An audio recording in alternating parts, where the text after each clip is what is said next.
وَتِلْكَ الْأَمْثَالُ نَضْرِبُهَا لِلنَّاسِ وَمَا يَعْقِلُهَا إِلَّا الْعَالِمُونَ. Kata Anas bin Malik, sesungguhnya kalian betul-betul telah mengerjakan sekian perbuatan. Perbuatan-perbuatan tersebut kalian pandang menurut pandangan mata kalian adalah perbuatan yang sepele, lebih sepele dibandingkan rambut kecil.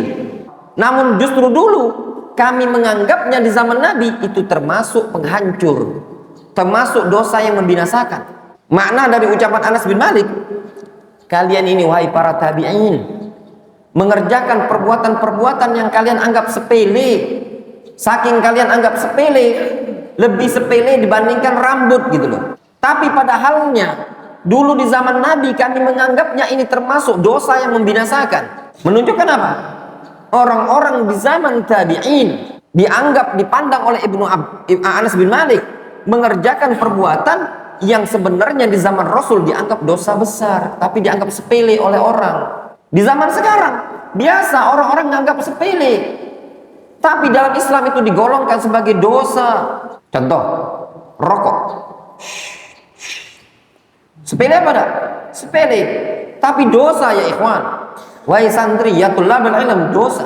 Asapnya mengganggu orang, memadaratkan diri antum, boros. Ya toh? Tiap hari melakukan perbuatan dosa. Na'udzubillah.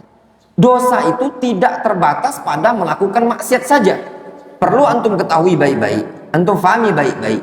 Dosa itu bukan cuma mengerjakan maksiat, bahkan sikap penyepelehan di dalam mengerjakan perkara yang wajib termasuk bagian dari dosa-dosa. Tidak mau mengerjakan yang wajib itu juga dosa. Apa yang wajib? Misalkan sholat jamaah, tidak mau sholat jamaah, ya enggak? Itu bagian dari dosa ya ikhwan. Tidak boleh.